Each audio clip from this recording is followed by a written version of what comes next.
I'm Ethan Downing. And I'm Robert Kirkendall III. Today we got a special upgraded addition to the podcast as I am now the resident sound guy. And right now the program I have can only freely allow me to use 5 of my own custom sounds. So I'll play them for you real quick. First we have Gary on the kick drum. I'm Gary on the kick drum. Come. From the breakup. We have Bill O'Reilly. Go it long. I'll write it and we'll go it long. Classic. And then we have this one from Superbad. Dang it, that one. Friends, you fantastic friends. You hear that one? Fantastic friends. Fantastic friends. Yeah, you calling your friends your fantastic friends? Do you remember that line from The Party? Oh, and then this one from Blades of Glory. Wait. Yeah, that was a funny one. And then this one is actually one of Will Ferrell's pukes.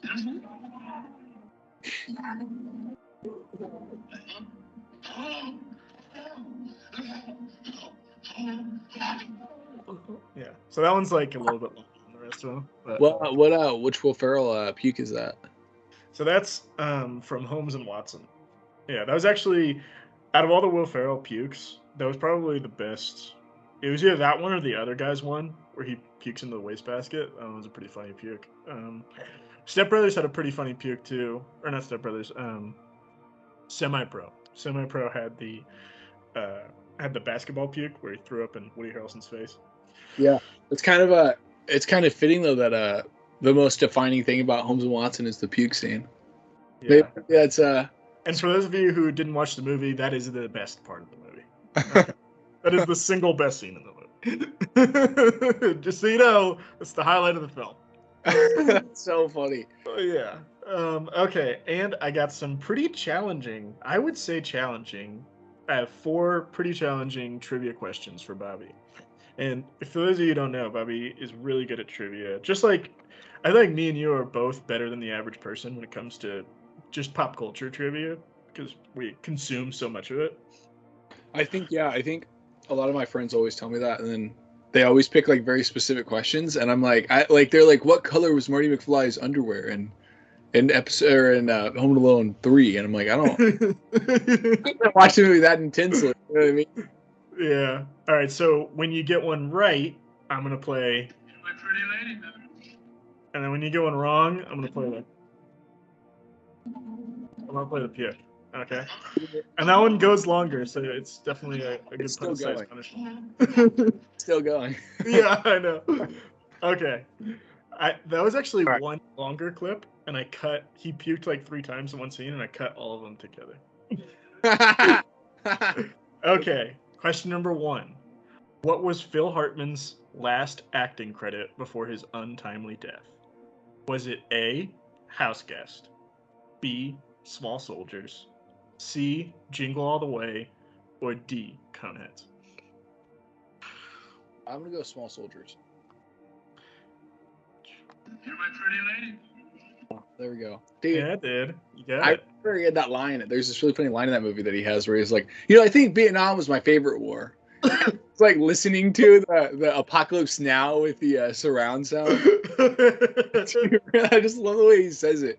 He says it like a lot of people didn't die during the war. He said yeah, like it is funny because I've said stuff like that too when I was like a child. Like, like this is my favorite. Like World War II is pretty cool. You had like Europe and like Japan. Like, so funny, dude. Just the way he says it. Okay. Second question. This is a James Bond question. Ooh. What is Ernst Blofeld's cat named? It is only mentioned in a single movie. All other movies that the cat is in, the cat is unnamed.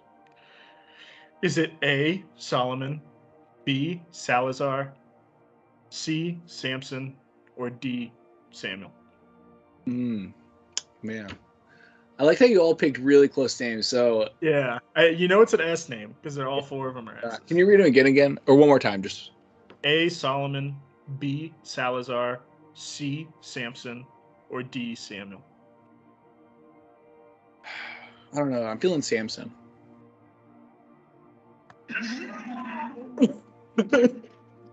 Whoa, which one is it? Okay, it is. Sorry, wait. We're too right. I made that one a little long. Okay, so the correct answer is Solomon. It's only listed in For Your Eyes Only, and it's only listed one time, believe it or not. So you have to be a pretty intense James Bond fan to know that one. Yeah. I also don't feel that too bad because the second guess would have been Salazar. I was like, it was like a toss-up. Yeah, that was pretty close. Man, yeah, that was This difficult. One. This one's a Star Trek one. What was the title of the famous episode in Star Trek that saw the first interracial kiss on TV on November 22nd, 1968? Was it? You know what I'm talking about? Yeah, it's with I can Uhura and Captain Kirk. Yeah. All right. So it is. Is it A, the Gamesters of Triskelion? B, Who Mourns for Adonais? C, Day of the Dove? Or D, Plato's Children? Plato's Stepchildren. Plato's Stepchildren. Yeah, that's what it says. They always have fun titles for Star Trek episodes. Literally, as soon as you started reading them, what was the first one again? So first one is Gamesters of Triskelion. Yeah. And then Who Mourns for Adonais, The Day of the Dove, and Plato's Stepchildren. I'm gonna go Day of the Dove.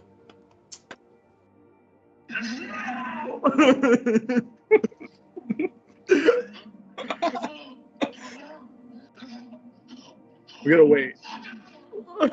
Okay, the correct answer is D, Plato's Stepchildren. Yeah. Yeah, man.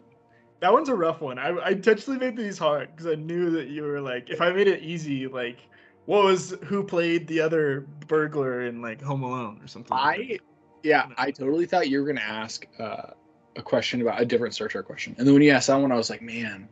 As soon as you said it, I was like, this is the few that I've like, you know what I mean, that you hear about, but yet, like I've never really like taken time to like necessarily like read about.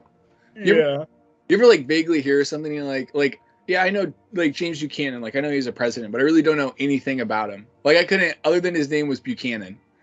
Well, I know that he was president before Lincoln, Yeah. and he was president right before the Civil War, and he's considered by many to be like the worst president. But other than that, like not a whole lot. Yeah, who's the one who died like a month into office? Was that Harding?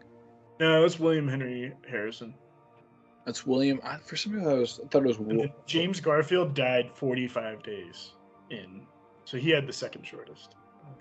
Dang. He was a Did he get into office with like cancer and he didn't tell anybody? No, he got shot in the face. Okay. That's pretty good. Yeah, he got a bad case of shot in the face. He got into office with a bullet wound to the face. Thank you. I'd like to thank my fellow Americans. He's like, well, the other guy's already dead, so we can't choose him. No, but it says, what movie is believed to have the largest cast and crew on record, including extras? Is it A, Avatar: The Way of Water, B, Captain America: Civil War, C, Gandhi, or D, Gone with the Wind? Largest cast and crew ever. Now, this number is hard to quantify, but when I looked it up, multiple sites had the same answer. So, yeah, you said A was Way of Water. I remember Gandhi, and then it was Gone with the Wind. What was B? Captain America: Civil War. Oh man, I want to say Gandhi. You're my pretty lady, baby. Dude, you got it. The funeral scene in Gandhi had over 300,000 real people there. Yeah, I was about to say. I remember because when I remember I actually hadn't seen Gandhi, but I remember seeing an image from it. And there's that scene with where they show famous image. I think it might be the funeral scene where there's like this huge mass of people. And the only other time I can think of that would have been as big as that would have been Gone with the Wind. But all those people, half those people were fake. You remember they had like mannequins?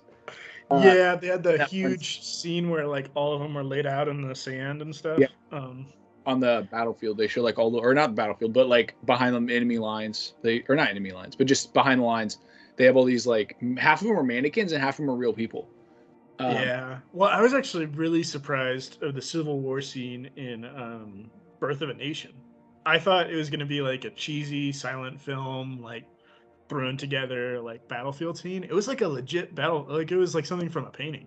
Remember that? Yeah. Birth of a Nation has like whenever I watch it, I always think it's crazy they made that movie as good as it was, in terms of like, it all makes, like, it's all really well made. You know, they didn't have a script, which, like, I think I told you whenever we were talking about it on one of our podcasts, was absurd to me, because I'm like, how do you shoot a movie?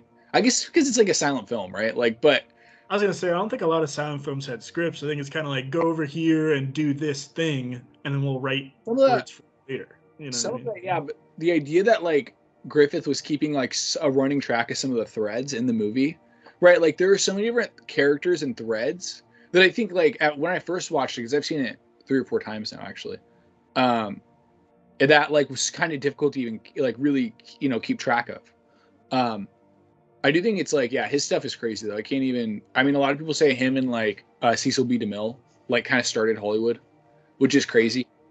Which one is she in a lot of the D.W. Griffith movies? No, Cecil B. DeMille's a director as well. He did like, well, he's more famous for his 1950s, like, you know, the 1950s Charlton Heston, Ten Commandments.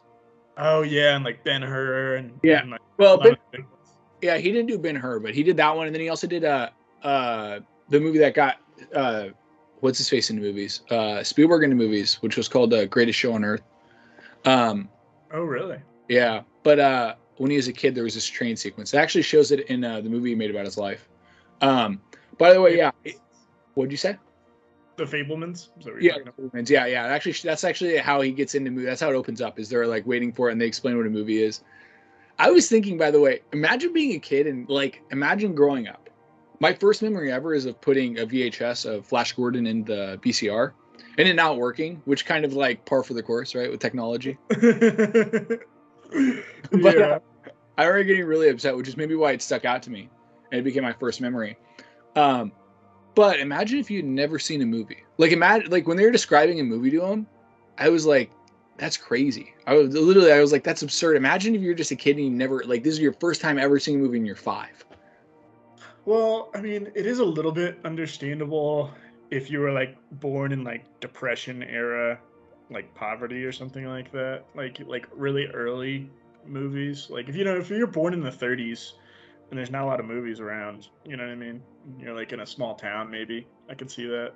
But Well, I mean, he's from in the movie it says he was from New Jersey originally, which I don't know if they actually replaced it or not, because I always thought he was from Ohio at first, and then they moved to Phoenix, or not to Phoenix, to Arizona. I mean, though. Either way, though, and then they ended up in California. But what I was gonna say though is that, like, I just mean, like, you think about, like, how movies, everything that we see nowadays, like on our phone or you know, on TV, was only shown at the movies. You know what I mean? well, so much has stemmed from that form of entertainment. You know Yeah. what I mean? Oh, for sure, dude. Speaking of that, I was reading about because we talked about me and you were talking about, because I was just curious. We talked about the first made-for-TV movies in the 60s, right? Yeah, first one ever was in 1964. So I actually looked it up, and there's a reason why they say that. It's actually the first time that they specifically use that term, made-for-TV movie. It's not the first time there was, like, a long form, which is what confused me. It's not the first time there's, like, a long form entertainment. So, like, an hour and a half, like, you know, or an hour 20, hour 10 on TV that was made specifically for TV. But they didn't call it a movie. They just called it, like, a television play, which I think is the silliest thing. I don't know. You know what I mean? It's kind of like when people call it, like, a screenplay versus script. Have you heard those two different terms though? Well, if it was shot like a play, like sets rolling in and off of a theater, Yeah. theater acting, then I would consider it a play. You know what I mean? Like, if it was shot in a play style. You know what I mean? Like, Kind of. So the thing is, when they did it, I don't know, because I know they cut, like, the camera. They wasn't shot like a normal play. Do you get what I'm saying? it wasn't like one continuous shot.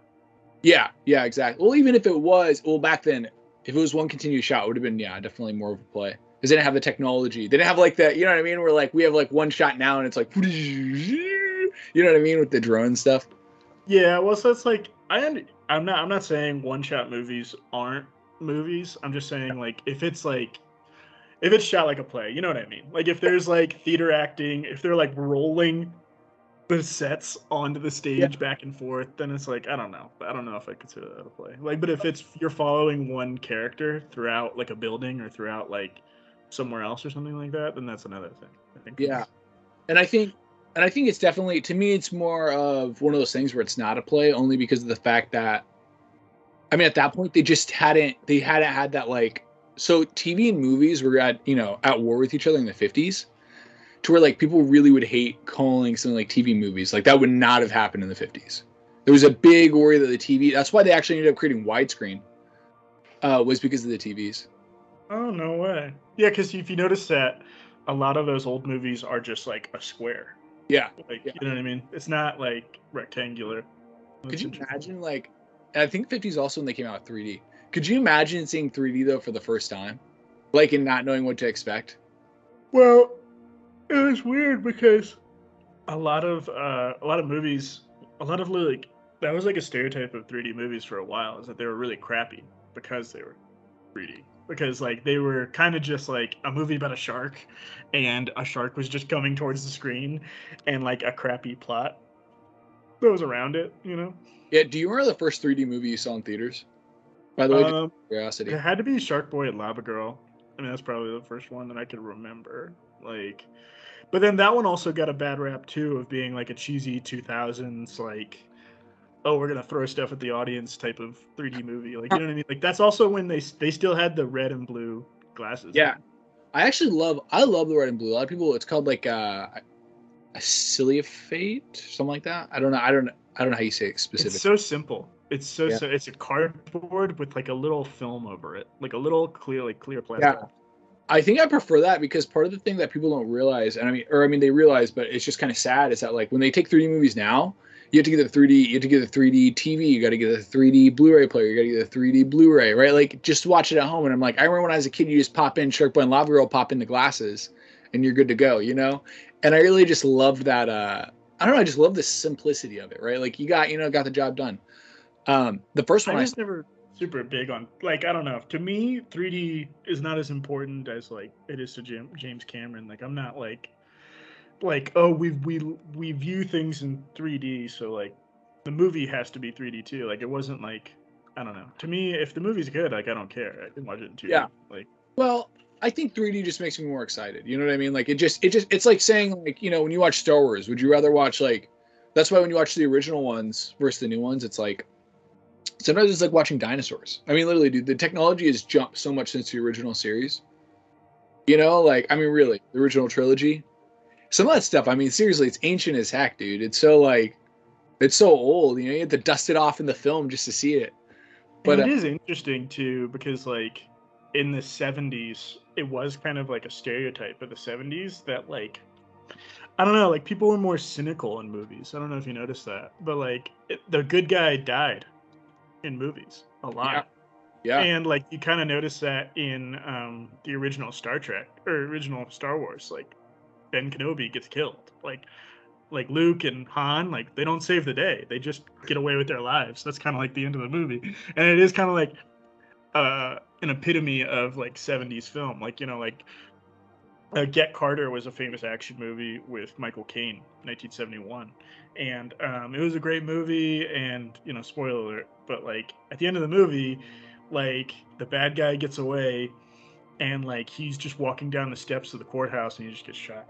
And then they roll credits, and it's kind of like, yeah, it's interesting because, like, I don't know, like there was like a little bit before that in like the 50s and 60s where it's kind of like Buck Rogers, John Wayne, like, hey, let's go in there and like let's save the day, and like people wanted something different, you know, they wanted like a more complicated story.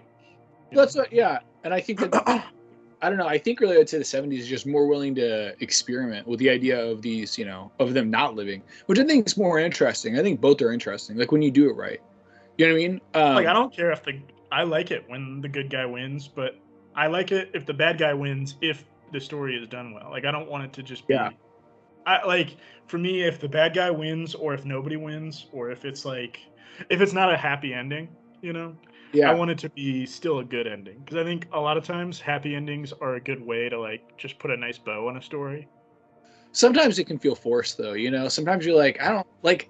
Sometimes I remember, God, what movie was it? But it made me feel like that, where you're like, I don't think he would have survived three shotgun blasts to the face. You know, I don't. I think he would have died.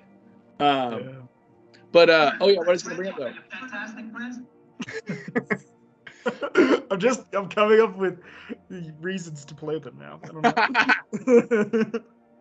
I was gonna say the first time I saw a 3D movie, I remember actually because this was when I had come back. I'd come back to live in like the Kansas City area, and we went to Union Station, and they were showing us like all these science things. You know, like we were in the Union Station Theater. Oh, Science City. Yeah. And what Yeah. they showed us though was a 3D movie. And it was the first time I'd ever seen a 3D movie. And dude, I remember literally it like blowing me away. Like it's the only time still to this day, it's not a joke. The only time I actually remember them reaching out of the screen and actually like touching me. And I know the actual characters don't reach out of the screen and like touch you, but it's the only time I've ever seen a 3D movie where I felt like they were actually like grabbing me. You know what I mean? I mean, and I actually looked it up. I actually looked it up because I remember it really well. It was about these aliens that were up to no good. It wasn't that long. It wasn't like a full movie. It was like a featurette, you know? There's a DVD. I think it's like 50 minutes. You know what I mean? And it's like a 3D, it's like a special 3D thing that like some people created. Kind of like a movie, but it's not as long. And I just remember thinking like, man, like it's so crazy to think that like this one little 3D movie. That's why I love 3D so much. Partially is because of that movie. And I think you're right though, a lot of the times it gets really gimmicky. You know what I mean? It gets really gimmicky where they'll do that. But in that movie, I don't know, in that one moment, it's like when every time they reached out or did something like that, it felt like they were like grabbing me, like literally grabbing me from my seat, you know? And I don't know, ever since that moment, I think I like loved 3D. One of the things I particularly love about like Spy Kids 3D was that it's so primitive. It's really primitive 3D. And you can tell they stand around on sets the whole time. Like it's literally like do some action, stand around on sets and talk, do some action, stand around on sets and talk. You know what I mean? And it's so bad because you can tell they're like on a green screen where they only have a couple of areas to walk. Well, the thing is that I think it worked for its time because, like, as a kid, and it was made for kids. Like, I loved it. Like, who cares? Yeah. You know Yeah. what I mean? You buy into the story. You're like, Yeah. Shark Boy and Lava Girl. I was about to say the thing that really saves it is that freaking race, which by the way is such a like callback to the pod race in episode 1. I love that race too, the pod race, but also just the race in Spy Kids 3D I think's fantastic. I always enjoy it. Like even just thinking about Spy Kids 3D now, I just want to watch it. I think it literally just makes me so happy to watch, and it's the stupidest little movie ever. Like, for instance, there's a scene, I think I told you this, there's a scene where they have a timer and they're like, Junie, you have 12 hours to save the world. And then within the first like 10 minutes of the movie he's in the world, they're like, you have 3 hours to save the world. What have you been doing, Junie? Right? And then the timer never comes up again for the rest of the movie. They never even bring it up. Well, I thought it was like counting down, like 5, 4. No, it counts down for like other reasons. Like they count down for the race to start, but they never count down because Junie's timer is like late. I guess at one point they do mention, oh no, Junie, you have like a minute left, you know? But I mean, like, it's not like, what I'm saying is that more movies would utilize it to more dramatic effect. And they utilize it in the most like laziest way imaginable because you can tell they don't even care. Like literally, they just created a script so they could do 3D. A lot of people say that. Yeah, that's the problem. Well, like another gimmicky thing that happened in the 50s was movie posters. So movie posters was like a big art. It was like probably the golden age for movie posters. Oh. Like, and then you had a lot of movies that were sold in like the movie posters sold the movie. So like people didn't have access to trailers and TV a lot. Like a lot of people didn't have TV, but they could still go to the theater. And so like the way that they sold a movie was the movie poster. So they had like really gimmicky titles and really gimmicky like movie posters that would at least get you into the theater, like Attack of the 50-Foot Woman, Creature from the Black Lagoon, like, you know what I mean, like Killer Shark, like a lot of those movies that are kind of like, oh, like how can we at least, like, we don't care if they like the movie or not, but like let's just get them in the theater at the beginning. I think that's every producer ever. I think that's their goal. You know, because a lot of people don't realize, and I was thinking about this, the way movies are made and the way that like YouTube videos are made. So like this podcast, for instance, right? When you've bought in your theater ticket and you're already in the theater, they don't need to hook you right away. Like you're already in the theater. You got like they've already gotten their money, right? You got like by the time you're sitting in your seat, if the movie begins and you don't like it and you don't want it, like 10 minutes in, you're like, this is kind of boring, you already paid for it. Like they've already won you over. You know what I mean? Like with YouTube videos, it's like you got to like retain their attention continuously, you know? Yeah, and that might start happening more with streaming platforms. I mean, I don't know exactly. I know that a lot of people have complained that like Netflix doesn't give you any analytics towards like if you put like a comedy special on YouTube or if you put like a movie on YouTube, they don't tell you like this many people clicked on it or this many people watched it all the way through. They're just Well, it's kind of like you mean like for like studios? Because if we made a movie right now, right, and we posted it on YouTube, we'd get all the analytics. You're saying we like would. I'm talking like for streaming. Yeah. For streaming platforms, they don't tell like the creators the analytics. Yeah. Well, it's probably mostly studios that they'd be dealing with. But what I was gonna say is that it's funny though because I was watching YouTube videos and then I watch movies sometimes. I'm like, God, dude, movies are so much slower sometimes. Do you ever see a movie and you're just like, get started? Like this is about a 50-foot woman. I didn't see the 50-foot woman within like. I'm sorry, I just have soundboard. I need to see the 50-foot woman within 5 minutes of me starting the movie. Right, like she was literally only in the last 5 minutes of the movie. That's what I'm trying to say though. Like that's my point though. Like that's so clickbait though, right? Like that's what movies used to be like that. I do think though they used to do this thing. Val Lewton, who did like Cat People, was it? Yeah, it's Cat People. He did I Walked with a Zombie, which I actually like both those movies a lot. And I also like Leopard Man. He literally, what would happen is the studio would hand him down a title and he'd be like, all right, whatever. And then he would just make a movie that vaguely was about that. Now his movies are really well made and they kind of are about that. But like I Walked with a Zombie, it's really not, I don't know. Like he basically went as little as you could with zombies you know what I mean? He touched on zombies as little as you could and still made the movie he wanted. Now Leopard Man, I guess, is like more fair. You know, and same with Cat People. Like they actually do deal with people who have, you know, relatively like they fit that category. But yeah, it's really funny though because that happens all the time where you'll see like a movie, like older movies especially, and they'll have like a title, you know, like Attack of, you know, the Killer Bee, you know, and the Killer Bee will only show up for like the last 10 minutes, and you're like, oh, I guess it's really not Attack of the Killer Bee. It's really, hey, let's have like a romance drama, and then a Killer Bee happens to show up at some point. It's really a special appearance by the Killer Bee. They did a lot of versus movies too, like Frankenstein versus the Martians or something like that. That's sick, though. That's kind of sick. You gotta admit, like as a kid, I remember seeing versus movies like Teenage Mutant Ninja Turtles versus Batman, and I was like, "What?" You know, like why not? I love those things. Yeah, dude. Those are. What's the coolest versus you can imagine? Well, Godzilla versus Kong. I mean, come on, that's like the classic kaiju. I would have liked to see like, I don't know, like something kind of funny, you know, like let's think of like Mike Tyson versus communism, you know, something like kind of serious. Actually, dude, Rambo fought communism. What am I talking about? Rambo versus Rocky, both parts played by Stallone. Like it shows Rocky like training in the gym, shows him like hitting bags and like lifting tree trunks, and then Rambo comes in and just goes. It's just like Moses. He's in the ring, dude. Where they're like, all right, guys, touch muzzles. And it's like, Rambo touches his barrel of his gun. No, touches the barrel of his gun to Stallone's boxing, to Rocky's boxing glove. It would be so funny for Rambo and Rocky to fight, and then Rambo has a gun, but Rocky doesn't. Like that would be hilarious. Even if Rambo just had a knife, because there are scenes where he just had a knife. Like, even that would be crazy. Dude, can you imagine though, for real, like it's just a massacre. He just mows down like everybody. Dude, no. We should see. I wish we could see like Rambo versus the Terminator. Or who would you pick for? Oh, dude. You know, we didn't talk about this when we talked about the fighting tournament. Was Conan the Barbarian, dude? Conan the Barbarian's one of my favorite Schwarzenegger characters ever. He knocked out a horse. Yeah, that's what I was about to say, dude. I remember as a kid seeing that where he knocks out a horse, and I just thought, I remember asking Dustin, my stepdad, I was like, did he really knock out a horse, right? And he's like, well, he may not have actually knocked out a horse, but he definitely could. I was like, God, a horse though, and the horse like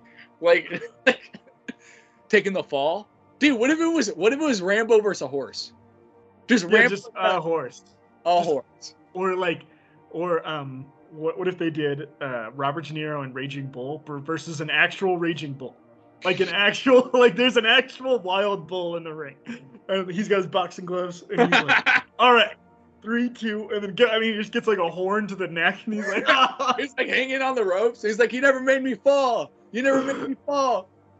Do you remember that when he does that to Sugar Ray in the movie Raging Bull? He does that to Sugar Ray Robinson.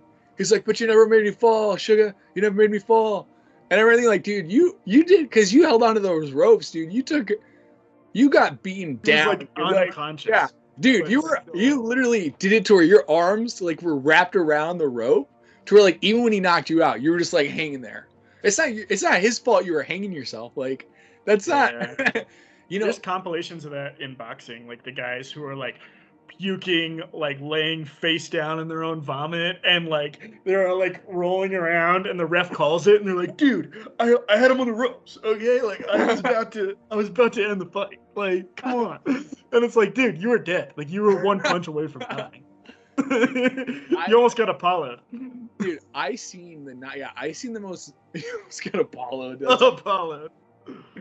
That's what it dude, that's what it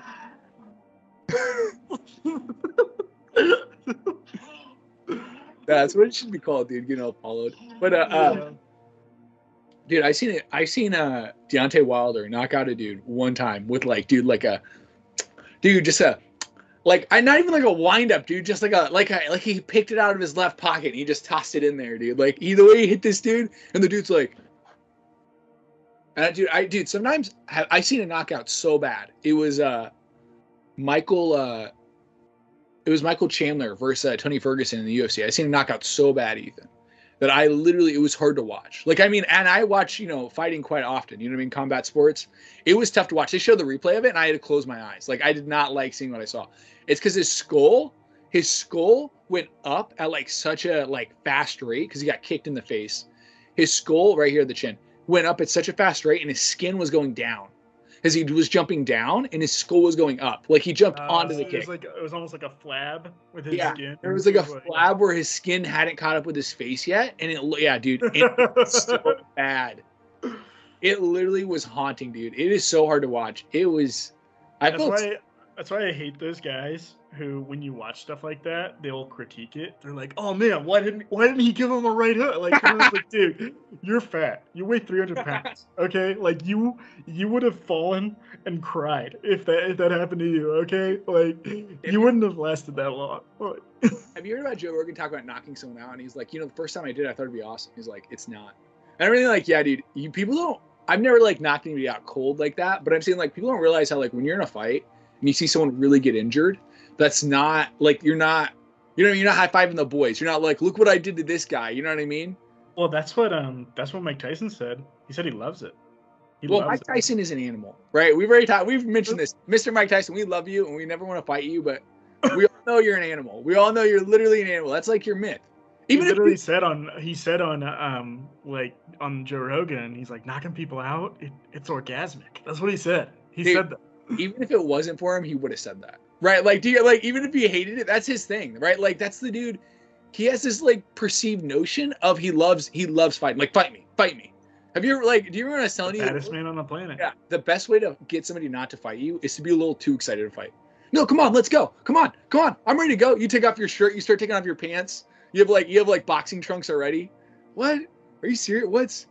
That was a thing with Kamaru Usman. Whenever people would like talk trash on him, he would just be like, "Send the location, send the location." Online, you're like, "Oh, I'll fight you anytime, anywhere," and he's like, "Send location." Like, I'll be there right now. That's insane. Yeah, when you're a little too excited to fight, people get a little worried, right? Like it's like. It reminds me of those guys. Have you seen those videos where they show like who's gonna win in this fight, right? And they just show two dudes like randomly on the street, and then they'll like pause and like, all right, pick the guy you think, right? And you'll be like, okay, guy on the left, and then right after you unpause it, guy on the right starts getting like in a stance, like an actual stance, and you're like, oh man, dude, when you see someone get a stance, get prepared, like, woo! You know what I mean? They start making sounds like that, dude. It's game over. It's game over. I don't know. That's as soon as I hear a weird sound come out of the dude's mouth, that's not him farting. I don't know though. A white guy who makes kung fu noises, I'm not scared by even a little. Dude, are you kidding me? Come on, dude. What's the scariest sound you can make? I mean, is it a neck pop where you're not even like you're just like you do one of those, but like but without the hand? It sounds like with the hand. You know what would be crazy? If you did a neck, like you did the pops, like you hear the pops all over, he goes, and then you hear him do the, and then he stands still, and you hear and you're like, what was that? You're completely still. You were completely still, and I heard the crack. What could that have You're possibly like been? one of those- Is his those cheeks xylophone- clenching or something? one of those xylophone pops where it's like all the way down his spine, and you're like, Yeah, you're like, what was that? What if you hear his spine go, help, please, help? I can't. He can take another fight, but I can't. Oh my gosh. Yeah, dude. Fights are fun. It's fun to talk about. Like, it's fun to watch. Like, dude. to me personally, I just can't get into individual sports. It's like I can't get into tennis or golf or fighting or boxing, like, because it's like I don't like following, because I like rooting for a team. You know what I mean? I like having a team through thick and thin, through decades of time. You can like keep rooting for them. You know? Yeah. That's always fun. You can't do it. Like, I mean, what am I? It's like if I were to root for like one guy and that guy gets injured and he doesn't fight for 6 months, and it's like, am I just not going to watch? I mean, I don't know. It's like, so people can do that with the NFL where they can just watch it just for individual players, like my dad does. But he doesn't root for a team. He kind of just like watches for every. He claims to root for teams, for a year, 2 years. He claims to root for the Chiefs, which makes me so upset because he never rooted for the Chiefs before they won a Super Bowl. Like, literally, he didn't. Your dad. What's crazy to me is that like I do say I'm like a Chiefs fan as much as I'm an Arizona fan. I always say, like, you ask me like, oh, who am I more a fan of? Obviously Arizona, I think. Well, I'd say Arizona slightly, only because if they got in a Super Bowl, I think I'm equally both a fan of both of them, right? But if they got in a Super Bowl, I'd rather Arizona win since Arizona's never won. That's not that crazy though. Like, whenever like my team loses in the playoffs or they don't make the playoffs, I always root for the teams that that have never won one. Yeah, and I think the truth is that I cheered for the Chiefs longer than I cheered for Arizona. You know what I mean? I just happened to like Arizona because they lost that Super Bowl, and I took it really personally. And I refused to like let them lose. In my mind, I was like, no, they don't lose. No, they don't lose. There was crazy ideas I had too. Like, I was like, I'm never going to cut my hair until Arizona wins, because I literally thought they're going to win the next year. Like, I would say things like that to myself. I'd be like, I'm not going to shower until they win the Super Bowl. Like, and like, I still would not have showered. Like, that's how long it's been. I'm gonna do a hunger strike until the Arizona wins. It's like, they can't even start the season and make another 3 months, right? That's crazy. What I was gonna say about fighting though, yeah, I really just watch. I watch it. That's the thing I kind of like about fighting, is that you never know what you're gonna get. I know that sounds like the box of chocolates metaphor, but I'm saying you really don't. I use that for sport though. Yeah, well, no. But I mean, though, with fighting, though, is that you do know what you're going to get in football and all the other ones, in the sense of, like, it is a team sport. Like, you do know, like, I know Alvin Kamara, I know Patrick Mahomes, right? Like, I know the team, even if I don't know all the players, I know some of the players. And then some of the new players will, inform me on how the team's going to be. Whereas with fighting, there's some guys I've never heard of. I'll watch for the first time, and they'll go out there, and here's the thing, this is what I always tell people. The fighter earns my respect in the ring. You know what I mean? Like, if you know what I mean? If they're out there balling, and even if they lose, you know what I mean? And I feel like it was an honorable effort, then they earn, you know what I mean? Then I cheer for them next time. And that's why I kind of like it, because it's one of those things where, like, you can't, the one thing I don't like about football or basketball or any other sport that's team-based is that you can say, oh, but that's that guy's fault, right? Like, like LeBron James could say, oh, well, my teammate could have played a little better. And he necessarily isn't wrong. Do you get what I'm saying? Like, whereas in fighting, you're the only one out there. Well, my leg could have been a lot stronger. Yeah, it's your leg. It's your leg. Why don't you get it stronger? You know what I mean? Like, that's your fault. That's on you. And I think it's one of those ones where you have to really come to reconcile losses, Dude, sometimes, though, you'll see dudes straight up cry, and I'm like, man, like, that's that intense. It's the competitive nature. Yeah. And I get it, you know what I mean? Because, like, it is different than any sport in terms of the emotion that goes into it, the personal, like, it is the most grueling sport. It is the most, like, physically taxing sport. I mean, a lot of guys in their professional career will have maybe 20 fights ever in their professional career. I mean, that's not a lot of matches. Like, if you told a football player you're only going to play 20 games in your entire career, and like you lose, let's say you lose 15 of those 20 games, it'd be like, what? Like, you know what I mean? Or like you train for 9 months and your family travels across the world. Like, you fight in Brazil and like all your family comes to see you lose in Brazil. Like, you know what I mean? It's like, that's such a intense thing. Like, and especially if it was a mistake you made, like you left your left side open, like, or you know what I mean, or if like you didn't anticipate his punches or something. It's like it's all you. You're the you're the center, you're the quarterback, you're the defensive lineman, like you're everything. You know. Who has a career though who's lost 15 fights and only won 5? Because I that would be really hard pressed to find someone who made it 20 fights and didn't win at least like, I don't know. Well, because most of the time, if their first 3 fights they lost 3, then they're probably not going to fight. They're probably not going to be allowed to fight anymore. You know what I mean? The only way they would is that they'll do this every now and then. A guy who kind of sucks, who's not a very good fighter, but they'll keep on putting him in fights because he's a dog. You know what I mean? Like you'll go in there and you just know to fight. Like a young up and comer who wants to get a few wins in before he faces a real contender type of thing. You know? Yeah, exactly. I mean, like you've seen that with Mike Tyson. Mike Tyson used to fight. I mean, he fought like they just bring in whoever to fight him originally. You know what I mean? They brought in like a couple. You know, slowly he'd fight like tougher competition. But I mean, dude, he was fighting this coal miner, and this coal miner, dude, I remember he was the most impressive fighter I've ever seen fight Mike Tyson. Because I remember he would just take dome shot after dome. Like, dude, I imagine getting hit by Mike Tyson in his prime, like prime Tyson, and taking a couple of those. Like, you know, like on his deathbed, he's like, "Sorry, honey, like I just stayed in there for one more round. Like, I know this has caused cancer in my left hemisphere of my brain, but I just had to stay in there for a couple more rounds, honey. I had to do it for the kids." That was kind of like the plot of the, like, do you ever see the movie Chuck? No. Chuck? So Chuck, if you haven't seen it, you should definitely go see it. It stars Liev Schreiber. Okay. He plays Chuck, and it's the story about the original Rocky, like the guy who Rocky was based off of. So even though Stallone never publicly admitted it, he admitted it to Chuck himself, and he admitted it to like different friends of his. But he admitted that the fight. Real quick, could you imagine doing that though? Like, hey, listen, I'm not going to say this publicly, and I'm going to call you a liar if you ever tell anybody. But it is based off of you, right? Could you imagine like knowing that information? Well, the thing is that he actually gave Chuck Larson. So the movie, for those of you who don't know, is Rocky is based off of this guy named Chuck Larson who fought Muhammad Ali, and he was the first guy to ever go the distance with Muhammad Ali. First guy to ever like not get knocked out and go like, I don't know how many rounds. Do they have 12 rounds or 15? They might have 15. It's either 12 or 15. He went the distance though. He went all the way to the final round, and then he lost by decision. But he was like a nobody. He was literally a dude from Bayonne, New Jersey, who was like, he had like gone to prison. He was like working like a crappy job. Like let's list some of Chuck's accomplishments at life in this.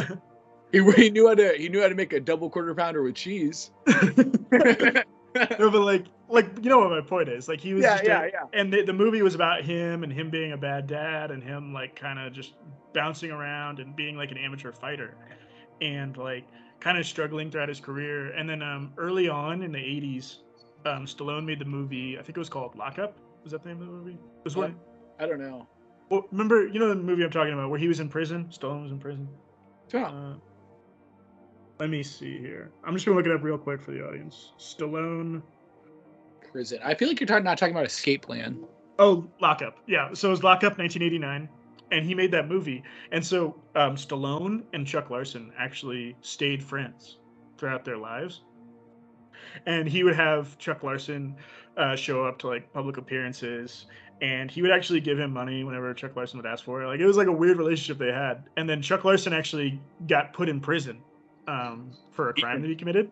Ethan, real quick, can you imagine him calling up Stallone? Hey, can I get some crack money? I mean money.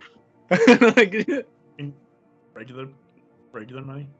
I mean grocery bill money. Yeah. Bill money. Yeah, I mean, like not for in 20s nomination money.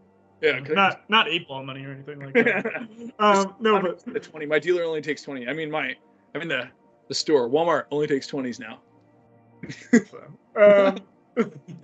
No, but like, so when Chuck Larson got put in prison, he actually shot Lockup at the prison that Chuck Larson was at. Yeah. Oh, I think you're saying, but Chuck Larson wasn't in the movie though. No, not that I am aware, but he was, Sick. but he like talked with Chuck Larson, and he was like used as a stunt double even, like for some of the scenes. Could you imagine? Hey, Chuck, inmate 2457, we need your assistance real quick. They're like, could you imagine being a director and being like, who's that guy on set? He like real like nerdy guy, like, no, who's that guy? No, I got it. You know, like Stallone goes over there and like, you know, hey, no problems. I want no problems out of you. We need you to be in this scene where you get held down in the shower. hey, you got nothing in your prison pocket, do you? You know? Wait, we're not actually gonna do it though, right? We're just gonna like make it seem like we're gonna do it. And he's like, you'll find out. You'll see. That's funny. Yeah, no, but yeah, he was. So it's a good movie. You should check it out. It's called Chuck. So wait. So he was actually shooting at the prison, and Chuck was there. Yeah, Chuck was there. Prison. And then that's how they what? That's when he told him. No, like he told him like after the movie came out. Okay, so he didn't just like whisper it to him in the shower. Together, like in the prison. So the fight was like a famous fight. The fight that Chuck Larson had with Muhammad Ali. Yeah. So everyone was kind of like, they kind of like knew, like wink, wink, like it was kind of about that fight, but like, you know what I mean? Yeah, and then he just confirmed it though. Yeah, it was just kind of like no one ever really said it, and then he kept making more and more movies, and you know it was a big thing, and then it kind of just showed Chuck Larson's life, and I want to say it's, man, I'm gonna feel so wrong if his last name isn't Larson. I'm gonna look it up real quick. Well, you know, Rocky is somewhat about Stallone's life and like itself too. Like it is based off of his life a little bit. Oh, so it's also called The Bleeder. The Bleeder. Oh, sorry, Chuck Webner. So Chuck Webner. I don't know why I said Larson, but they called him. He's from Bayonne, New Jersey, and they called him the Bleeder because he would take punches that would knock most people out, but instead of getting knocked out, he would just bleed excessively, and so they called him the Bayonne Bleeder. That's what they called him. We're gonna have to cut the whole section out because you messed up the name. Chuck, better. Chuck Webner. I'm sorry. Webner. That's funny. That's funny. He's called the Bleeder. I mean, that's not really a good nickname. Hey, so he actually would get really offended, and he would like try to fight people if they called him that. Like it wasn't like a nickname that he wanted. Like in the movie, it shows him getting called the Bleeder, and then he'd like leave his chick and then fight somebody at a bar. That's like if there's like a German fighter, like we call you the Nazi. How do you feel about that? I hate that. You know what I mean? Like, I don't know. The Bleeder sounds like such a Hey, we call you face down because you get knocked down. Face down. We call you the Sleeper because you're always taking a nap in the ring.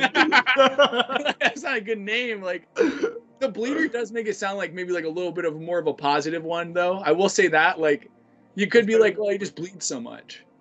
You know? So a lot of people think that's why Rocky was so bloody in a lot of the movies. It was he never knew how to block. Like, I've told you this a million times. I've never seen Rocky block. Imagine how much more effective he'd be as a boxer if he just knew how to put his hands up like this. Like if Stallone could just block, then the fight wouldn't be close at all. He would just be like knocking people out in the first ring. Some of those the shortest movie ever. Yeah, he would just take it. He would just take the shots. And I remember thinking, like, dude, in real life, the ref would have called. Like in real life, there's no way that a defenseless fighter like that would have been like allowed to stay there. I mean, there's no way. Like there'd be so many issues with that, you know, with that like method of fighting. Could you imagine getting in a fight right now, like a street fight, and being like, okay, so like they're like, all right, what's your game plan, Ethan? And you're like, all right, well, I'm gonna go in there and I'm gonna take all the shots, and I'm gonna hope I can throw in a couple of my own. I'm gonna. That's an awful idea. Maybe duck and dive. Maybe, you know, reminds me of a dodgeball. If you can dodge a wrench, you can dodge a ball. Yeah. For some reason, I keep thinking of the scene from Always Sunny, where they want to like give shots of liquor to people out of like a gun, like out of like an actual gun, and then like they're like, no, like let's, and then Danny DeVito is like, let's pour it into their mouth from the barrel of the gun, like let's have them like suck on the barrel of the gun, and then like Mac is like, yeah, no, but it has to like be shot out like with the force of a real gun, and then he's like, no, that doesn't make any sense. Like, and he's like, and then like every time they would do it, he's like, yeah, but it's not as like intense as like a real gun. He's like, Mac, you know that would kill someone. We can't shoot alcohol at people with the same force as a real gun, and he's like, dude, we can make it work. Like, you know what I mean? Like, Work. So he would get so upset, you know. Going live. I'll write it and we'll go live. You know, like they would get so upset. That's so funny. Could you imagine though if they even could you imagine going to a bar and they'd be like, all right, we like in order to even come into the bar, we need you to do a complimentary shot, right? You know what I mean? It's just Dale with his shotgun like pointing right at you. Dale. Like, all right, you gotta suck. Hey, you want double barrel? Or you want single barrel? You know, you gotta. But like, it's so preposterous. Like, no, like it needs to come out like with the force of a real gun. Could you imagine? Could you imagine? He's like slowly like putting the barrel deeper into your throat. Okay, dude, that's deep enough. All right. All right, dude. Okay, dude. I can't hold it in my mouth. All right. I can't bring it into my throat. All right. When's the last time you cleaned this thing? Dude, there was like you know they have like those ball sacks on like trucks. Would it be like right on the bum you had a ball sack? You're like, this is too weird. This is too. I can't with the ball sack. I can't. It's too much. I can't get like, teabagged while I take a shot down the throat. That's disgusting. It's like hitting your chin. You're like, dude, can you not put your gun's balls on my chin? Like. Oh man, no, but there's so many funny things about Always Sunny. For those of you who haven't seen it, it's definitely worth the watch. And there's a lot of, dude, I almost wish that I could watch all of Always Sunny like brand new right now. Well, dude, honestly, bless you. Honestly, I feel like I don't know, the really cool thing about shows or movies that you haven't seen in a while is that I feel like whenever I watch them again, right, like I don't actually remember what will happen exactly. Especially with comedies. Yeah, there's so much. Yeah. There's so exactly. much. There's 15 seasons now of content. So it's like. Yeah, I stopped watching at 10, I think. I haven't seen anything past 10. Is it good still? Up to 12, it's pretty good. 13, 14, and I'm pretty sure they're either making 15 or they're making 16 right now. They're actually, what I don't like about it as much is they've kind of evolved to where they will have like a serious, heartfelt moment at the end at like some point in the season. Yeah.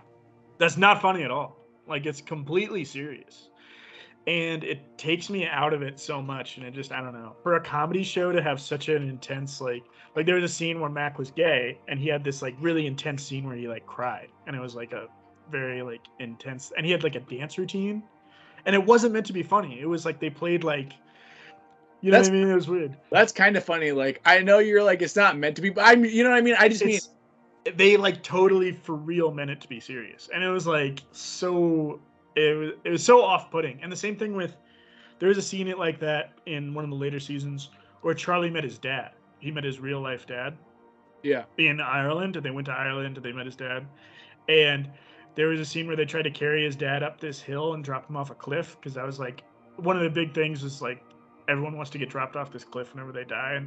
And it was raining, and he got all sad, and he like cried over his dad being dead and not being around for him and stuff. And it was like, there wasn't anything funny about that. Like, I don't know. It was like, it's weird. I mean, I know some people might say like, oh, that's the natural progression of like, if you just keep making the same show, you know, eventually you're gonna have to like try something different. But like, I don't know. Well, I think we've talked about this. I actually like heartfelt moments in movies or in shows, comedy shows. I like all of that. But I think Always Sunny in Philadelphia was kind of like in. Like, it's not something that deserves a heartfelt moment. It's not something that lends itself to a heartfelt moment, I should say, right? Like That's what I'm saying. Some of those like natural progressions of the comedy styles, like Simpsons, right? They're all a family.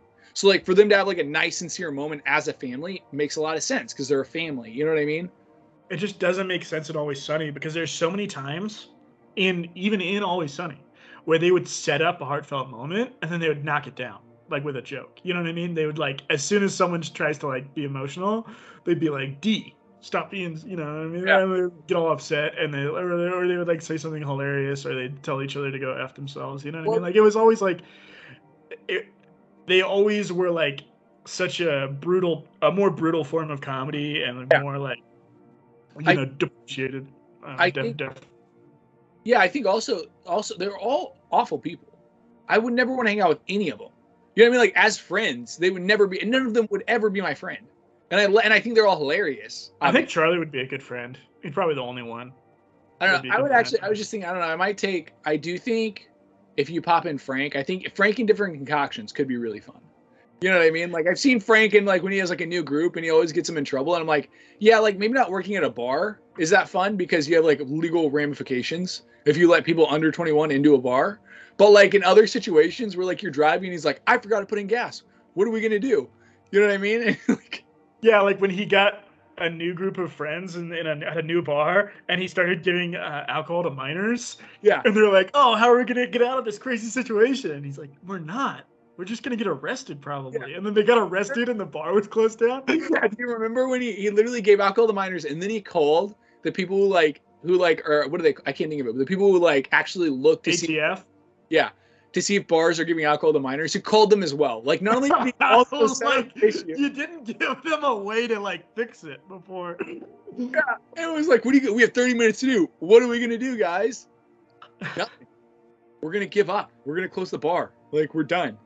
Like I tied you to your bed and shaved your head the day before your wedding day. What are you gonna do? It's like, why would you do that? Well, yeah, his playing around is like, I gave you herpes. What are you gonna do? It's like, what? Don't. I don't know. I mean, I guess I'm gonna have to, like, you know what I mean? Real world consequences. So I'll just never have children now. I don't know. Guys, I forgot to buy ketchup and we only have mustard. And everybody here hates mustard. What are we gonna do? You know what I mean? Like that's like a fun one, you know? Yeah, that's like a more fun one. Not like I planted a bomb in the I planted a bomb in the hamburger patties. You gotta find it before grandma dies. And then like you see someone's head explode and they're like, oh god. Oh my gosh. That would be so funny. Speaking of that though, what are some of your other, I know you love The Office, what are some of your other favorite comedic TV shows? So for me, the only shows that I've ever watched in completion, like every episode of, have always been comedy shows, except for the Breaking Bad. Breaking Bad is the only comedic show that I've watched every episode of. Because to me, a lot of dramatic shows, I just don't think it lends itself to a show as much as it would be a movie. Like I think there's a lot of filler. Like for me, the first 4 seasons of The Walking Dead were perfect. There was no filler. Each episode, there was something new and exciting happening. There was people dying. There was new characters being added. Like it was like one crazy thing to another. Whereas like season 5, you could see like, oh, we're gonna have an episode that's about this guy, and he's gonna like go on a personal journey, and it's like gonna be kind of, and then it's just gonna go back to. There's a lot of filler. There's a lot of stuff that like didn't have anything to do with like the main story. Because I mean, the show's going on for 11 seasons now. Yeah. So it's like at some point they run out of stuff to talk about. I think it's actually, is it 12 now? I thought it was 12. I can't remember because I know it might be making 12 now. It's ending. I know. I actually had a finale for the so they had 3 separate parts of the season. So they have like section 1, section 2, section 3 for the last season. You know, I agree. I think the problem with dramatic TV shows is that in most of them, with the exception, I think of like Game of Thrones and Breaking Bad are the 2 I can really think of right off the top of my head. They had endings in place. Like they had endings in sight. They knew that the show wasn't gonna just be drug on for as long as that. I like that a little bit better when they plan it. Yeah.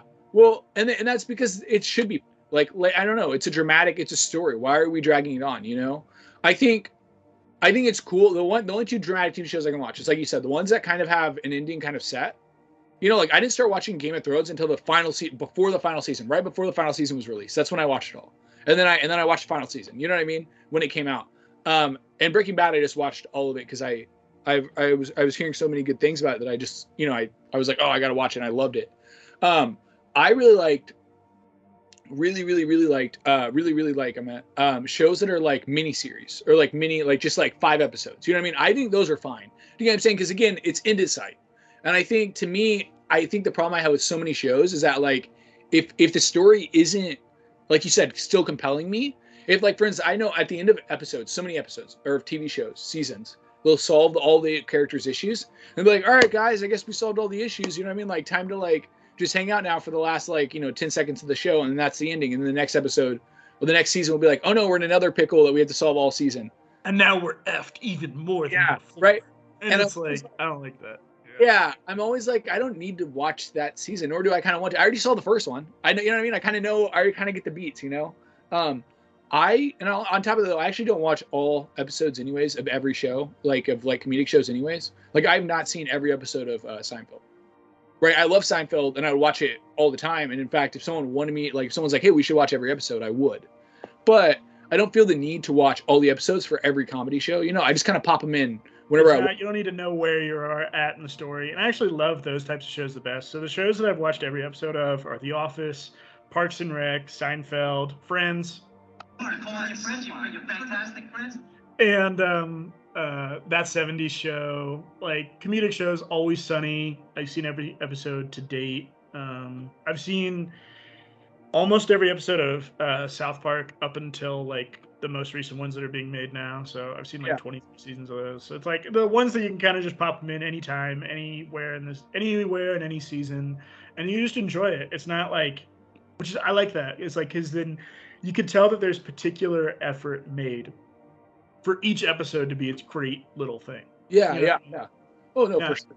Whereas like some of them, like, you know, NCIS, like this might be, oh, this is episode 17 out of 24 of season like 14. Yeah. And it's just like, you could tell like, oh, this is just a bridge to get to the next episode where something real is going to happen. And it's like, I don't know. Well, some of those ones aren't even like, sometimes they're not even bridges. They're just all the same episode, just like slightly told differently. You know, like literally those NCIS episodes, or even, and I love Law and Order SVU, and I love Law and Order. But I mean, let's be for real. Those are like if I wanted to make money on something like TV show wise, that's what I'd bank on, because those shows just sell themselves. People, I don't know where out of the woodworks where these viewers are coming from, but they're still on TV. Like there are still episodes being made of these, you know, shows, and I'm like, I mean, it's just, you know, older people, and I like those shows. I just think it's silly because it's like they're so predictable. We almost always vaguely know what's going to happen. Every now and then a main character dies to keep us still, you know, interested and believe that, like, you know, somebody's going to die. It's really just when an actor wants to leave the show. Have you ever noticed that? It's always when like an actor didn't sign another contract and like, all right, we're going to have to kill him or something. We're going to have to give him something different. We're going to have a reason why he's not here anymore. But I do think it's like, that's such a bankable way to make money. I think those are cool, and I could pop in those episodes too. Like Law and Order. I love Law and Orders. But yeah, I really love, I was just thinking, I love The Simpsons. I think The Simpsons had, to me, outside of, I don't know, Simpsons and Seinfeld would be tied for, I think, funniest show for me. That like just gets the most laughs, like in ways that I wouldn't, like there is times where I think of a Simpsons episode, just like I'll think of like Flanders when he was getting robbed and Mr. Burns, and I can't think of Mr. Burns' person on the side. His like sidekick. Neville? No, but he's got kind of like glasses. He's really like, I can't think of his name. But anyways, they're on the roof to get into Homer's house. What's his name? Nordberg? No, something like that though. Smithers. Yeah. Anyways, and they're with like ski mask and they're on top of Flanders' house, right? Like clearly like doing nefarious things, and Mr. Flanders pops up and he goes, "Hello, fellas, what can I diddly do you for?" And I'm like, this is the silliest scenario for you to like welcome these people, and I like things like that will just make me laugh, like just like little one-liners, or like when what's his face, the grandpa, he's like watching like this soda commercial, and it's like, are you old? He's like, well, drink, such and such cola, get the boogie back in your step. And I just heard the way they said boogie. I just think it's so funny when they add in like little words like that. But yeah, that and Seinfeld will make me laugh just randomly, like in the middle of the night. I'll just think of an episode and I'll literally just start laughing out of nowhere. And sometimes Always Sunny will do that to me as well. So I don't know if you knew this, but I have a fun fact about Simpsons. You might already know it, but let's hear it. Early season 1, when they had Krusty the Clown, I don't know if you knew, but they were actually planning on having Homer and Krusty the Clown be Homer's like alter ego. Yeah, I've heard of that. That's why they look so similar. But the reason why they didn't do it is because they accidentally wrote episodes where they were in the same scene together, or they were like, you know what I mean? Like, yeah, dude. The show, I want to say this about The Simpsons. The Simpsons continuity errors are all over the place. In the first episode ever, the Christmas episode. The Christmas episode, which is so hilarious. Yeah. So literally Santa's Little Helper, that's how they get Santa's Little Helper, which is the name of because it's like it was a racing dog, and then the dog got thrown out and then they took him home. Right. Well, they show Santa's Little Helper with the family before that episode would have taken place technically. in like chronological order. I'm like, that you guys are already like breaking it. You know what I mean? That's one example, but I'm always thinking, God, they have no respect. Like, and I love that kind of about The Simpsons is they constantly change the rules by which they're playing, you know? Well, and they also make mention of like they use. So it started in like 1989? In 1989, the last Yeah. week So is Christmas. so yeah, they mention they have like older technology in the earlier seasons, and then they have like newer technology in the later seasons. Like they'll have like smartphones and stuff, and it'll be kind of like funny, and then they'll still have like a car from the 70s.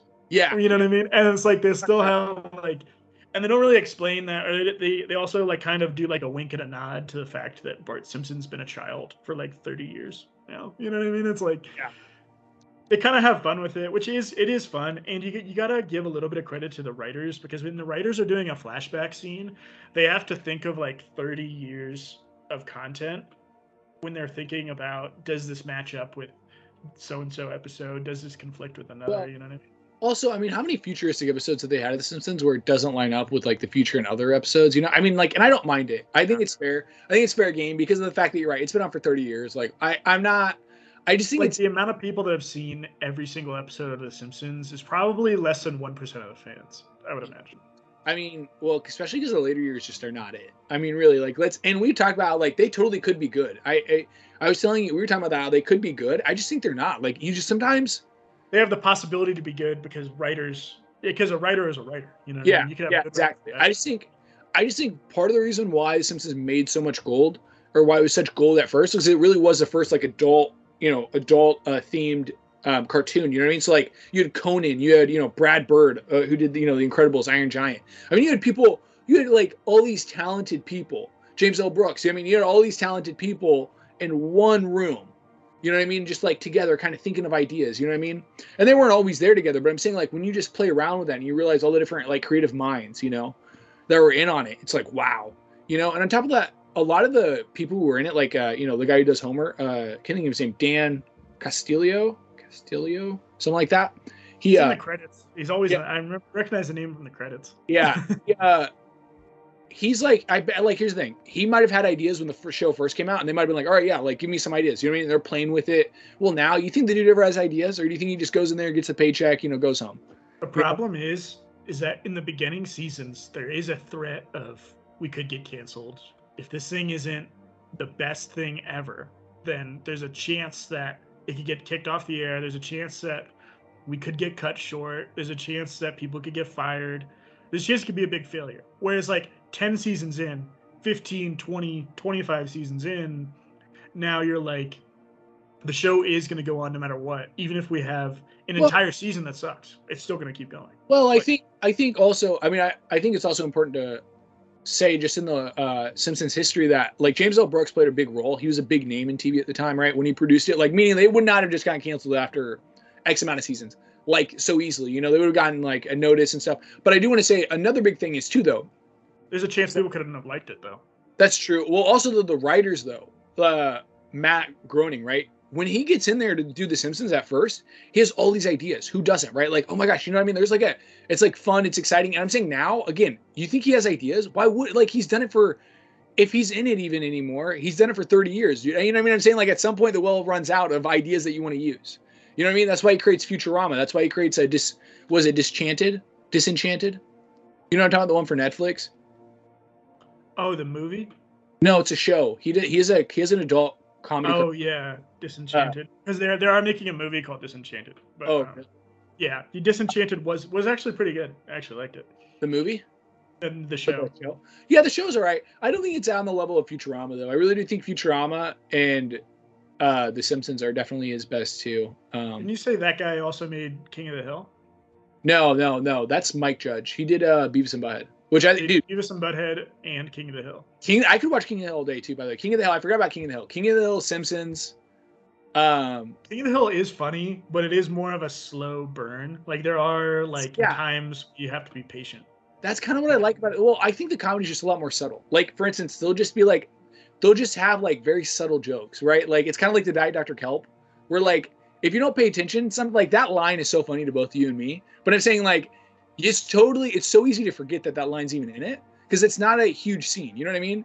Like it's not the boulder scene, And I think those like little touches are really what makes me laugh. Like like I said, it just makes me laugh like randomly where I'm like, did he say die Dr. Kelp? Like, you know what I mean? Like, it's like the way he said it. And I love the seriousness of Hank. I love how he's so serious, you know what I mean? All the time. He's so fun. I love Hank Hill. He's great. And he treated like he was a propane salesman, and he got really upset at his son because he said he found a charcoal somewhere. Yeah. He found a charcoal briquette, and he acted like his son was like doing drugs, like he was shooting heroin. But by like that's like the attitude he had. Like there was an intervention because he was using charcoal instead of propane. It was like seriously, the show's so funny. I love King of the Hill. King of the Hill is one of the only shows too I could put on repeat. Like again, Seinfeld, Simpsons, King of the Hill, Always Sunny. Always Sunny's an odd one too. I think SpongeBob. I think I'd put those as my 5. SpongeBob. Those are my 5 favorite comedies on TV. SpongeBob's just too funny too. SpongeBob is too inventive. You're good. You're good. I've had full-on conversations with people just about SpongeBob, like hour-long conversations about SpongeBob. It's so funny because like there's so many things, and I think it'll end up being more of a 2000s, like 2010s kid, like maybe probably more 2000s. 2000s, like thousands thing. I mean, it still went on, and it's still going on now currently, but like it's not as iconic in the 2010s or in the 2020s. No, dude. What? I'm trying to think of like another show that would even be the equivalent of that for 2010s kids. I didn't realize how impactful the first 3 seasons are compared to the rest of the show. Like how like remember I was telling you about that. I was going over in my head all of my favorite episodes, all the ones that like I really really loved, I really really laughed at. All of them were in the first 3 seasons. Every single one. It wasn't even intentional. You know what I mean? Yeah. I actually remember one of them, that's season 4, and I remember it was a big deal. It was the one with all the planktons. Do you remember that? Where he has like all of his cousins? I think it's season 4. They talk about root beer. Do you remember when they all run away? All the planktons run away, and there's that one plankton left, and he's like, why don't you run away? And he's like, I can't read. Yeah, and they're all rednecks, and he's like a sophisticated scientist, and they call him Sheldon, and everyone always laughs at his name, which I always thought was like so weird. I'm like, his name is Sheldon. Like, who cares? His name is Sheldon. Like, Sheldon's a name. Like, I know a guy named Sheldon. Like, it's not. Yeah, we know a guy named Sheldon. There was a funny scene like that in Drake and Josh, where Josh is like hanging from the roof gutters, like he's about to fall, and like he's like, "Oh, this reminds me of the time I left Sheldon out in the sun and he died. I'm so sorry, Sheldon." And then like Drake is like, "Josh?" He's like, "Sheldon?" Like, like he thought like Sheldon was like talking to him from above. Speaking of Drake and Josh, I was just thinking about how iCarly. I love Spencer in iCarly. He literally is so funny. Spencer is my Spencer. Oh, Spencer, the older brother. Yeah, Spencer's my favorite character in that show. He would always wear the short sleeve, long sleeve combo, where you do the short sleeves and the long sleeves underneath. You know, sometimes they'd sell them to where they're sewn in. And I remember when I was a kid, I thought that was like the coolest thing ever, and that's all I wore for like from like when I was like 10 to 11 years old. Like I remember when I saw those. Yeah, I remember when I saw those as a kid. I think they really started coming, like they were big when we were kids. 2009 was like the heyday of that for sure. I remember seeing those as like when I'd wear them, and I'd always be so confused. Like I'd look for the other shirt. I know that's like open the flap up. Yeah, and then I'd see but I'd say I'm like and then I'd look in the shirt though. I'd be like, but where's this mysterious shirt? Like you know what I mean? And I remember like reconciling, like having this big like looking at it and like trying to find the stitch. You know, it was a big moment in my life. It you know. It was fun. That was a good show, and that was kind of the heyday for Nickelodeon, really. Like if you think about it, I mean, I'm sure that they're making stuff now. I mean, I'm not going to deny it. Like I'm not going to say that things that are being made on Nickelodeon right now suck, because I'm not going to. But I'm just saying, like the things from the 2000s, it was the heyday because it was the last like big era for cable TV. You know, well, I was gonna say there's this. I think it's just the last era for monolithic cultural events. You know, meaning like we're all experiencing the same thing. So like right now, that's what I'm saying. You know, like my siblings, they watch YouTube all the time. They love YouTube, which is fine. You know, whatever. But my point is that they all watch different YouTubers probably than their friends. Now there's some YouTubers that are so big right? That like everybody knows like PewDiePie, and everybody knows Mr. Beast, but like they're all watching different YouTubers, and so then like these kids are like, oh, did you ever watch this YouTuber? And they're gonna be like, no, I didn't really watch it.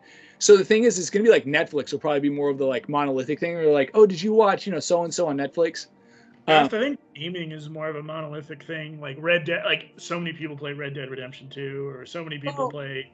I think for like a certain age group, but I'm saying like when you're like I said, when you're a kid though, I mean, I remember watching Nickelodeon. I would just watch it like her Disney Channel beginning to end. I would like that would be it. I remember like an episode would come out, like a new episode would come out on like Ned's Declassified, and you could talk about that episode next day at recess. Yeah, like you could talk about like different parts of this. Like you watched the same thing with just a random kid you might not even have known who it was. Dude, are you? Yeah, that's how me and you met. We were talking about Key and Peele. We talked about that week's episode of Key and Peele. That's like that's literally how I was like talking to people like, oh, did you guys see this episode of Key and Peele with Bup Bup Bup Bup? And you were the only one. You're the only one in the whole class who'd seen the Bup Bup Bup skit. Because almost everyone got their Key and Peele from YouTube, and there's only a few people that actually watched like full episodes. Which, by the way, it was better to watch full episodes. I will defend the full episodes of Key and Peele. I think they were solid.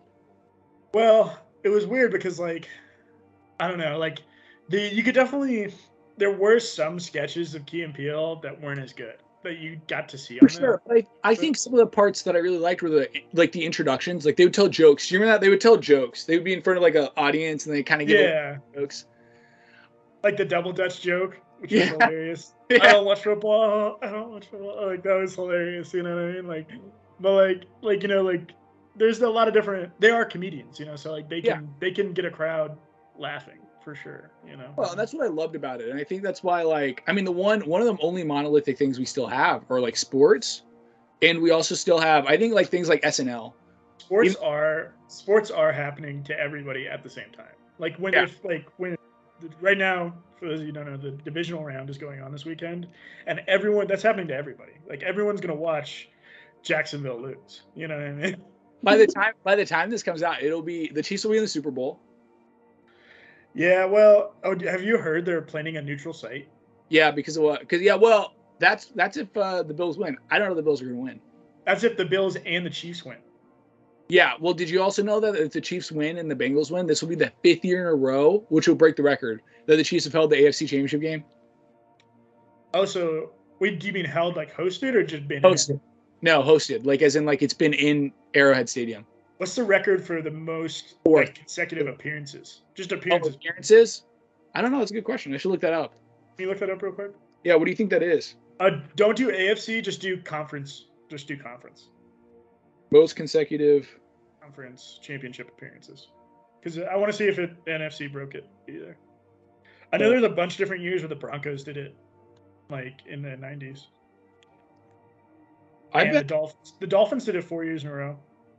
Well, so did the Bills, obviously. The Bills would have. I mean, the Bills win a Super Bowl 4 years in a row, so I'm assuming they might. 4-time conference champs. They might. Which is the saddest sentence ever. Okay, wait. What's your number? Who do you think it is, or what's the number? I think the Bills probably. No. What's your number though? Like, what do you think? I think 5. 5 appearances, 5 consecutive appearances. Yeah, I'm gonna go with 6. Okay.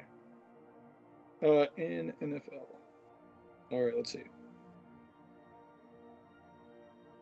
It says the Dallas Cowboys hold the 2nd consecutive playoff. No. Longest postseason streaks. Wow, dude, that's crazy. 11 is the most consecutive playoff appearances. By the way. Oh, playoff appearances. I don't know if you knew this, but the Vikings have appeared in the playoffs like more than 50% of the years that they've been in existence. That's pretty crazy. I mean, I believe it. We've been in existence for like 62 years, and we have like 33 playoff appearances. Or no, like 34 now. So. Yeah, dude, does not say so. I'm just gonna go to the NFC. I'm gonna go to the AFC Championship game, and I'm just gonna see. Well, dude, if you're gonna do AFC, also do NFC. Yeah, obviously. I'm not gonna. Dude, there was a while there though where the NFC just kept on winning. So I mean, I really You could also do AFL or NFL championships because they did those before the Super Bowl. You know, I don't really count those though. the Vikings were the last NFL champions, 1869. All right, let's see. Chiefs have it 1, 2, 3, 4 in a row. New England has 1, 2, 3, 4, 5, 6, 7, 8. Bro, they did it 8 times. There's no way. I don't. England. Wait, are you saying just appeared in the AFC Championship Yes. 8 times? Yes. In a row? 2011, 2012, 2013, 2014, 2015, 2016, 2017, 2018. There is no way. I don't even. I'm not gonna look. I don't need to look. I'm sorry. There's no way another team's broken that. There's no way. 8 times. Well, dude, you got to think the Steelers. The Steelers won a lot in the 70s. Okay, dude. Oh, fine. I'll keep looking, but I cannot imagine 8 being a number broken. That is absurd. I mean, 8's consecutive. 8 consecutive for sure. Yeah, 8's the number to beat. And again, I don't imagine anybody beating it. The Jets went back to back, but they had lost both. The Dolphins went like 3 in a row. I know that. New England. Yeah, dude. It's just Denver went. I forgot the Jacksonville Jaguars won in the 90s. Yeah, so they've appeared in 2 total, just ever in their franchise, because they went to 1 a few years ago. Saxonville. Yeah. All right. We should get into the hidden gems section. Yeah. So wait, real quick. We're just gonna say it's the Patriots. I couldn't again. I looked through them. It's the Patriots. I'm pretty sure it's the Patriots today. I don't. And I hate it just as much as you do that the Patriots have so many records that other great teams should have. The issue is that I really didn't even think we'd find a team with 6. I really thought it would be a bunch of teams tied at 5, and then just to hear that a team had 8 in a row. I mean, that's literally crazy. Anyways, sorry, that's just absurd. Yeah. All right, hidden gems. Think about your. I'm gonna look at my movies I've seen recently real quick. All right. Should I say mine first then? Yeah. So yours first.